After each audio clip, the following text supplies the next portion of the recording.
So this is Friday's lecture, January 12th, for my class, my 178 class, Intro to Numerical Analysis. Today we're going to be going over 1.2 and a tiny bit of 1.3, but in particular we're going to be talking about some examples of when we need to solve AX equals B, for instance, on a computer.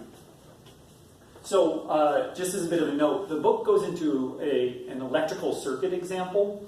We are not going to cover that at all, so you can just completely ignore that in the book. So the most important example is numerical solutions to differential equations.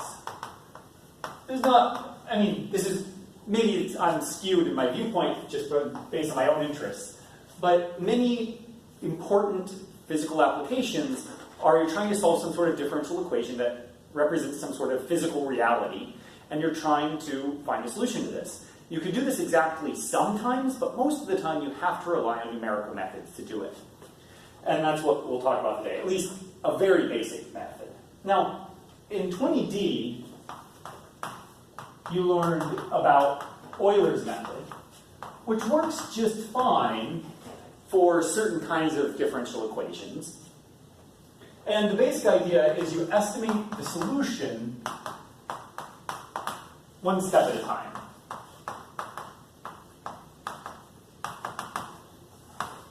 So you estimate it at the beginning, you have it at the beginning and you estimate one step at a time, and smaller time steps mean more accuracy, of course. So we're going to talk about it in a completely different way, but it's closer to how it's solved more generally. So here's an example. So let's consider the differential equation f double prime plus f prime plus 3f equals x, which is one you technically could solve yourself, though it's really ugly. Let's say we're trying to solve it on the interval 2 to 4. And let's say we have two boundary conditions. F of 2 is equal to 0, and f of 4 is also equal to 0. This is a perfectly normal situation. So let's say we wanted to estimate this solution to this differential equation. Now, the basic idea of what we're going to do is a bit different than the other classes, which is we're going to estimate f at certain x values,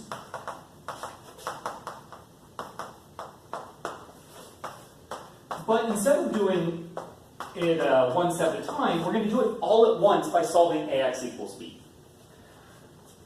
So how are we going to do that?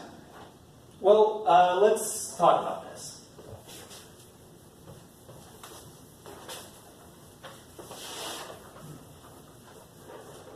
So here's the basic idea. We're going to split it up into 4 subintervals. All right, so we have 2 to 4. We're going to split it up into 4 little things. We have 2.5, 3, and 3.5. And fine. So each has a width of 4 minus 2 divided by 4 equals 1/2. This is the step size, or the mesh size. The mesh is more often used for higher dimensional problems, but that's all right. Step size or mesh size. Each step we go 1/2. And what we're going to do is we're going to call each point x1, x2, etc. So this will be x0, this will be x1, x2, x3, x4. Notice that the subscripts have nothing to do with the values here. It happens to line up here, but here it doesn't line up at all, and who knows about the halves. What these represent is just the 0th point, the first point, the second point, the third point, the fourth point. And we give them a name so we can kind of work at them generally without having to refer to the specific values that they happen to represent in this problem. This is a normal way of doing it. So, if we want to do this, this means we want f double prime of xi, let me write it down here, f double prime of xi plus f prime of xi plus 3 f of xi equal xi. This is the differential equation that I erased earlier. And so we want to do this. Now the problem is, if what we're estimating is values of the function at a point, what we're doing is saying, let's say we know our function is valued here, value 0 here because of our boundary conditions, but in the middle it might be here and here and here, and our solution might look something like this, right? But if we're estimating just the values at these few points, we don't know what the derivatives are. All we know is the value at that point, at, say, x equals 3.5. So we need to estimate f double prime and f prime using nearby points. There's a standard method for doing this, a standard formula to estimate it, and here it is. So if we want to estimate, say, a function u prime at xi, this is approximately equal to u xi plus h minus u of xi minus h over 2h, which you might recognize as a kind of variation of the quotient, difference quotient for defining a derivative. The homework will go into a little bit more detail about how this comes about, but that's essentially what it is. Now, h here is the mesh size, 1/2 in our case. But if you notice, if you take xi, say this one, and you add the mesh size, we get the next point. So really, what this really should be saying is u of xi plus 1, the subscript plus 1, minus u of xi minus 1 over 2h is approximately the first derivative of our function. All right. And so then, if we want to do the second derivative, we get a similar formula, though a little bit more complicated, unsurprisingly. And we get u of xi plus 1 minus 2u of xi plus u of xi minus 1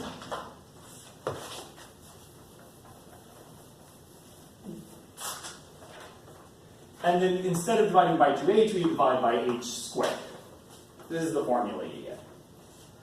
So right now I'm going to put up what would be a clicker question in a normal class, and I'm going to encourage you to pause the video and work through that question for just a minute or two, and then continue it when you think you have the correct answer.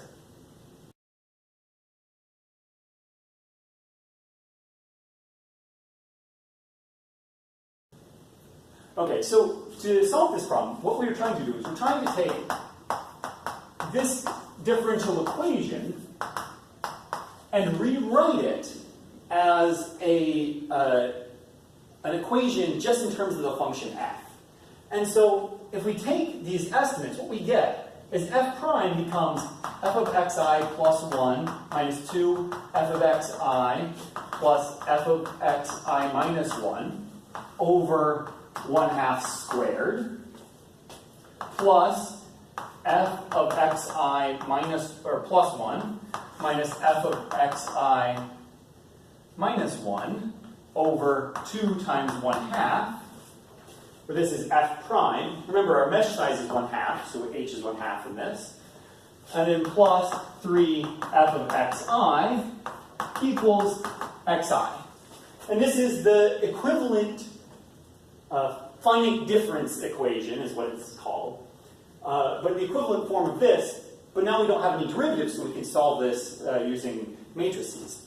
So if we rearrange this, we just combine all the like terms. We get 5 f of xi plus 1 minus 5 f of xi plus 3 f of xi minus 1 equals xi.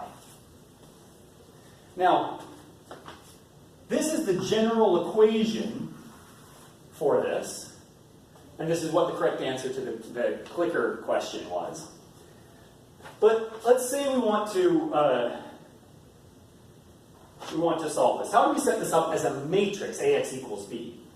So, what are our unknowns? Our unknowns are f of xi, and where this represents all of them, right? They're all unknowns. But actually, xi is just the value of function, value of the coordinate. So 2, 2.5, 3, 3.5, and 5. And so, because those are the 5 points, well, we actually already knew that f of 2 is equal to 0, and f of 4 is equal to 0. That's not too bad. So, if we want to make this a system of equations, here's what we get. We get, well, actually here, let me do something else first. If we have I equals 1, what do we get here? Well, we get 5 f of x2 minus 5 f of x1 plus 3 f of x0 equals x1. And remember, this is actually 0 because x0 is 2 actually, and so this is supposed to represent 0. So our first equation that this represents is this, and we can do the same thing by plugging in I equals 2 and I equals 3. If we work through this, I'm going to leave that there. If we work through this, the differential equation becomes this system of equations. Minus 5, 5, 0 times f of x1, f of x2, f of x3 equals x1, x2, x3, which, just to remind you, is 2.5, 3, and 3.5. Right, these are not unknowns. These are the unknowns. The value of the function is unknown. So if we look, this first column gets multiplied by this, we get negative 5 f of x1, which is what we got here, then 5 times f of x2, and then 0 times, there's no f of x3 here. So this column times this represents the first equation that we got from this general form. If we do it with I equals 2 and I equals 3, we get 3, negative 5, 5, and 0, 3, negative 5. You can solve that yourself. So there we go. We have AX equals B. We have a system of linear equations that we can just solve using Gaussian elimination, say. Or whatever other method we want to use. And it's not too hard to solve, right? I'm not going to solve it in front of you. That would be a waste of your time. But I'll write down what the solution is. And the solution is 7.5, 8, and 4.1. So what does this mean our function looks like? Well, remember, we were solving on 2 to 4. And we knew that our function was 0 here and 0 here. And this tells us that at x1, at 2.5, the value of our function is 7.5, say up here somewhere. At 3, it's 8. And at 4, it's 4.1. Or sorry, 3.5, it's 4.1. And so our function looks something like that. This is, of course, a rough approximation. And there we go. We have solved our differential equation using linear algebra. Now, you might ask, how accurate is this? Expectedly, this is maybe not super accurate because, after all, we're solving a 3x3 system of equations. The true answer, if you solve it much more carefully, which it is possible to do, you get that f of 2.5 is actually equal to 13.2, f of 3 is equal to 14.34, give or take. F of 3.5 is about 7.65. So really, it's actually, this works out to be about the same shape, just bigger. Now, and so you might say, okay, well, this is pretty inaccurate. But remember, we solved a 3x3 system of equations, which is practically nothing, right? And for a 3x3 system of equations, we got the right shape, if nothing else. We got the right general solution. just didn't quite work out. If you increase the number of points that we use to even like 7, right? You just add some more like that, make it twice as many, you'll already get much better. And if you did like 100 points, which is very easy to do on a computer, if you did 100 points, you get a very, very close solution. So this general method, called the finite difference method, because you're using the quotients, the finite differences, finite numbers of differences, it's a very powerful method, and it's used for a lot of differential equations. Not just this simple one, but very complicated partial differential equation systems and things like that. There are other methods, but this is one of the main methods used to solve them. All right, so that's it for differential equations. I do expect you to be able to set up and solve this kind of thing. Not anything much more complicated than this, maybe a 4x4 system at worst. Though you should be able to set up larger ones. So let's go on to the other one. As I said, we're not doing electrical systems, which is good. Instead, we're doing spring cart systems, which is another example the book has. So the basic setup is like this. So you have a beautiful little cart on wheels, and you have a spring attached over here. My beautiful artwork is truly beautiful. And it's originally at rest. It's just sitting there doing nothing. So a spring exerts a force proportional to the distance stretched.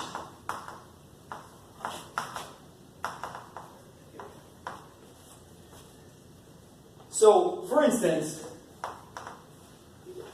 this might be, it might exert a force of 10 newtons for every meter that it's stretched. Newtons is the metric form of force. I don't expect you to know a whole lot or anything much like that. Don't worry too much. In imperial units, this would be pounds per meter. Pounds of force per meter. So, what this means is if I push the cart left by, say, 20 newtons of force, some amount of force to the left, the spring will stretch till the forces cancel out.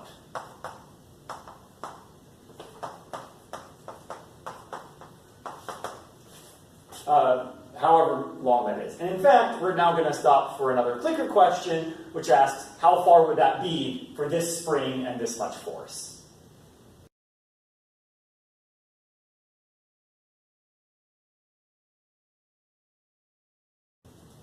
All right, now I expect that clicker question was not particularly difficult for you.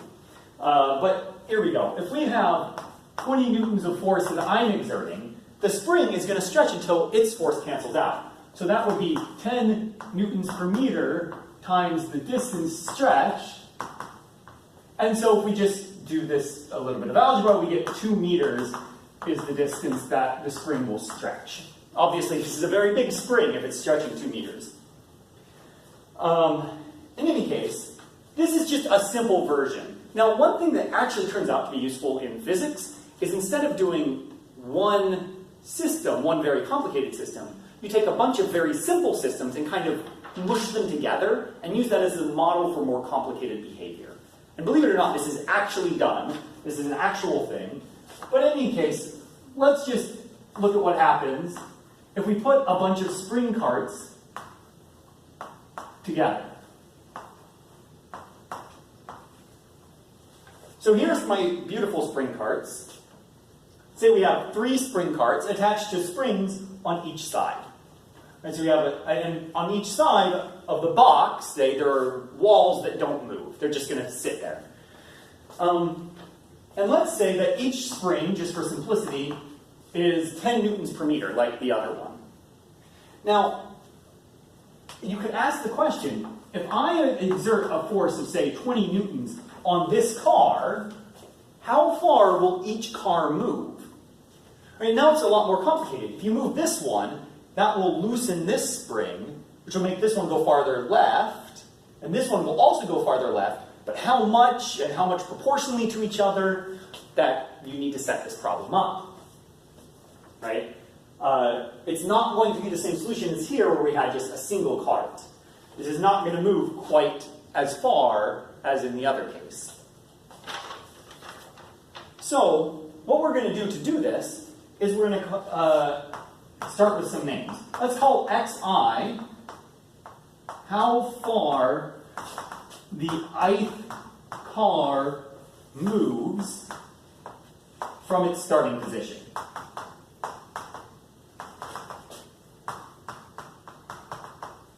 So remember, when we're setting this up, the cars are originally at rest, just sitting there, and then we do it,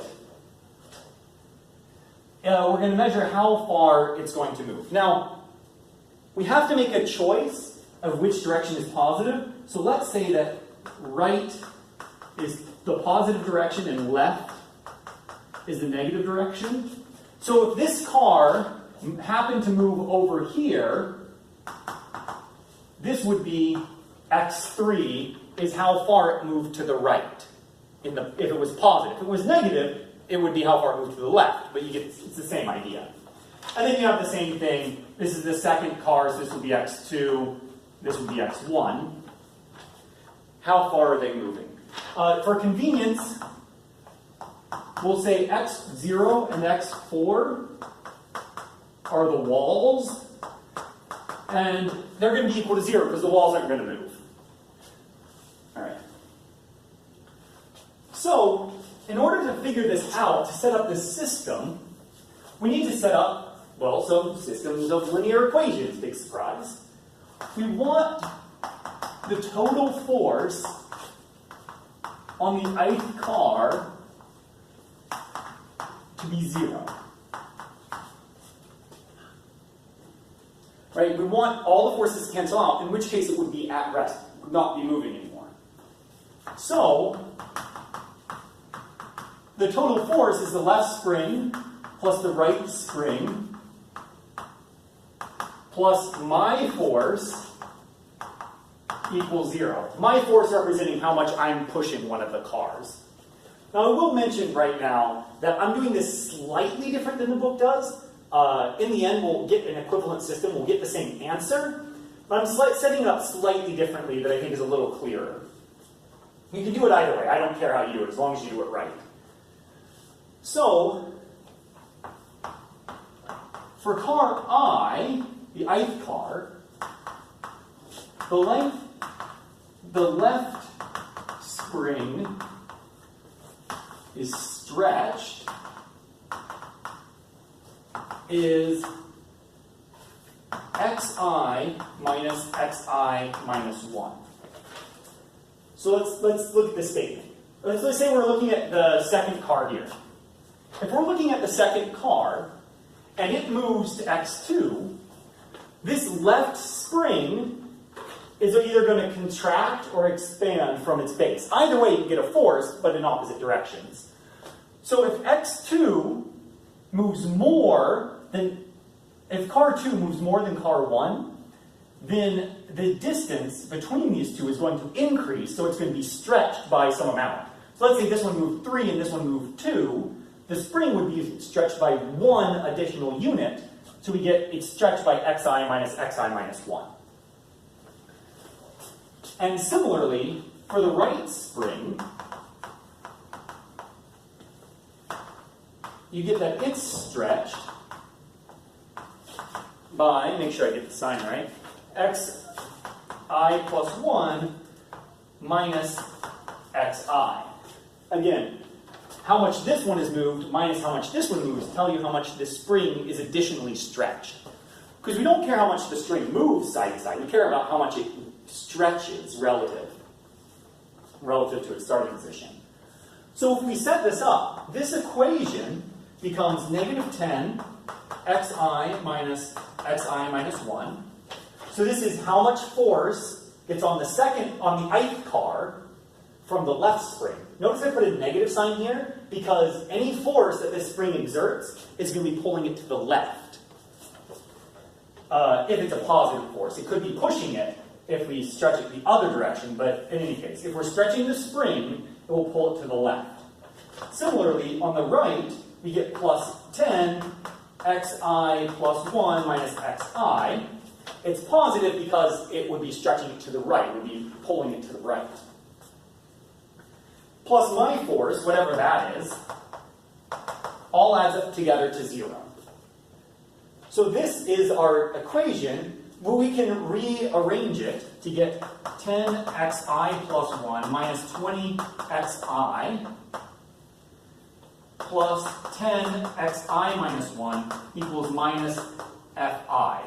I put the fi over here because it's constant. It is a given number based on how much I push it. It's not an unknown, so you just put it on the right-hand side.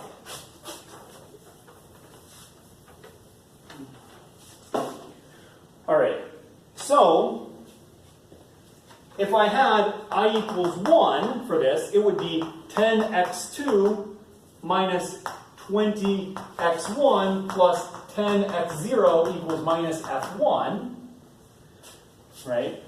Though remember that x0 represents the wall, so that's actually 0 and it doesn't come into our equation. All right, so now we're going to stop for another clicker type question.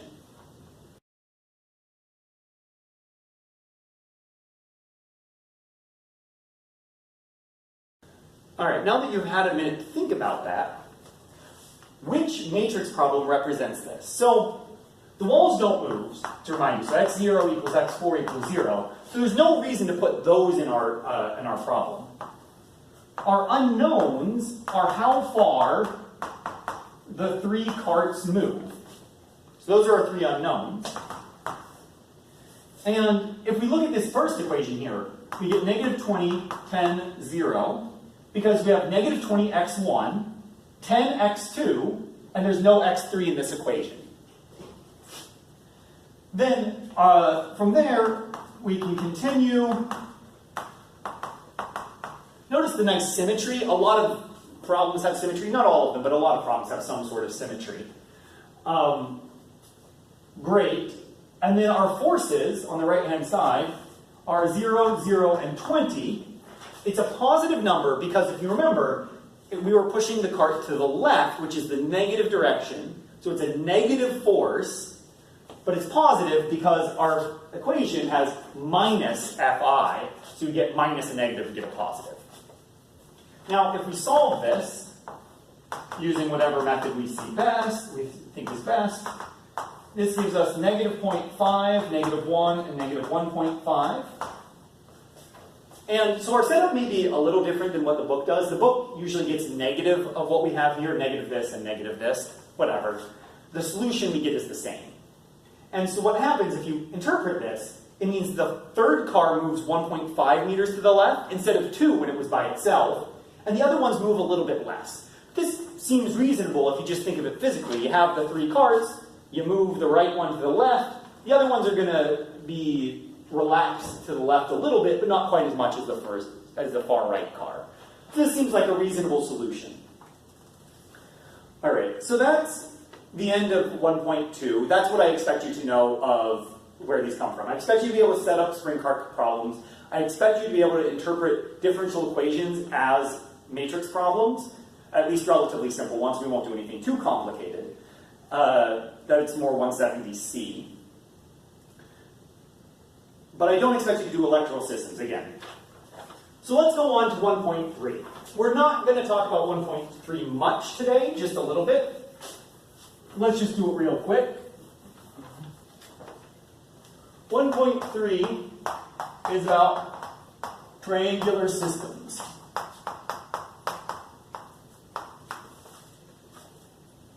So in this class right now, in chapter 1, we want to solve AX equals B. That's our first goal. And so how are we going to do this? Well, we could just use Gaussian elimination, use row reduction, and that works fine, but there are better ways to organize our work for various reasons that we'll talk about later. So the strategy that we're going to use, one strategy to use is to do something, quote, hard, computationally expensive, something that takes a lot of computer time, relatively speaking, do something hard to A, to break it into two easy problems. Where again, easy versus hard, easy means it doesn't take very much time to solve it. Then do those two problems. Now, this is one way to organize it. It's a very common way. We'll talk about how to do these hard things later. But today, with the triangular systems are the easy part.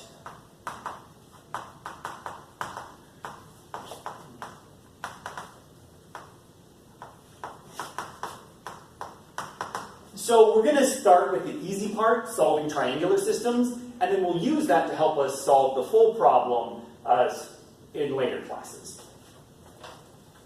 So today, one of the things that we want to talk about is what is a triangular matrix? Well, this is actually pretty easy. If we have a matrix G with entries G, I, J, which is what this notation means, this is lower triangular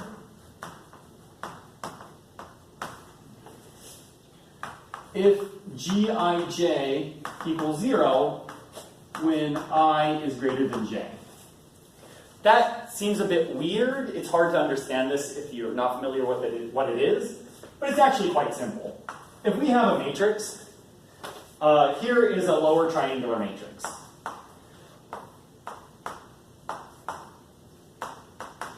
The numbers are not important at all, but I had to put some numbers in there to make a matrix. The point is, the lower triangular part of the matrix is not 0, or it could be 0, right? It's still lower triangular if there are zeros down here, but they could be anything. But the strictly upper triangular part is all zeros. So the only interesting things are happening in the lower triangular part of the matrix. This is lower triangular. Upper triangular is very similar, and schematically, instead of it being this part not being 0, we want all the interesting things to be up here and all zeros down in the lower part of the matrix. Now, it's important to get the right triangles or else things don't work out. But this is lower triangular, this is upper triangular. Now, one thing that's nice about triangular matrices is this theorem, just to remind you, a triangular matrix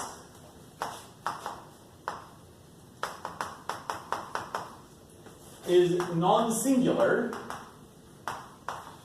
i.e. it's invertible, or in other words, you can solve AX equals B, if and only if the diagonal GII is not equal to 0. The diagonal can't be 0 if you want it to be invertible. Why? Well, to remind you, the determinant of G is G11 times G22 times G and N. If you just remember, for instance, the cofactor expansion formula for the determinant makes this particularly easy to calculate. But the determinant just happens to be the diagonal. And so the determinant is 0 if and only if one of these numbers is 0. And so it's invertible if and only if one of them is not, if all of them are not 0. So how do we use this? Why do we use this? Well, let's say we wanted to solve gx equals b. So our system of equations looks something like this. G11 x1 equals b1.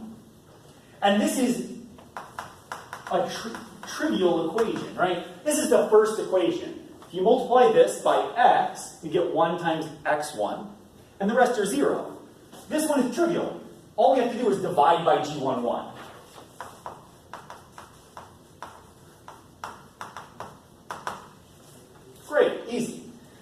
for the other ones, g21x1 plus g22y2 equals b2. Well, we already figured out x1 from this, right? So this is known, and this is known. The only thing we don't know is this, is x2. Sorry. So we subtract over this bit, and then we divide, and now we know x2.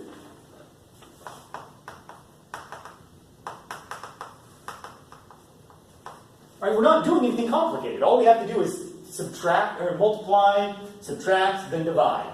Easy peasy. And it just keeps on going, right? If we go like this,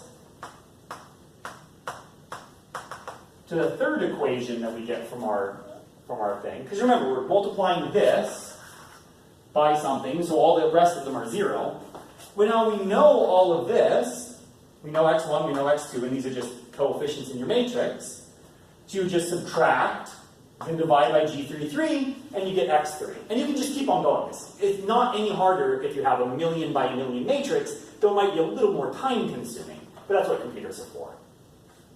And we'll talk about this more carefully next time, and how to program this efficiently. This is called forward substitution. And that's it for the lecture. See you later.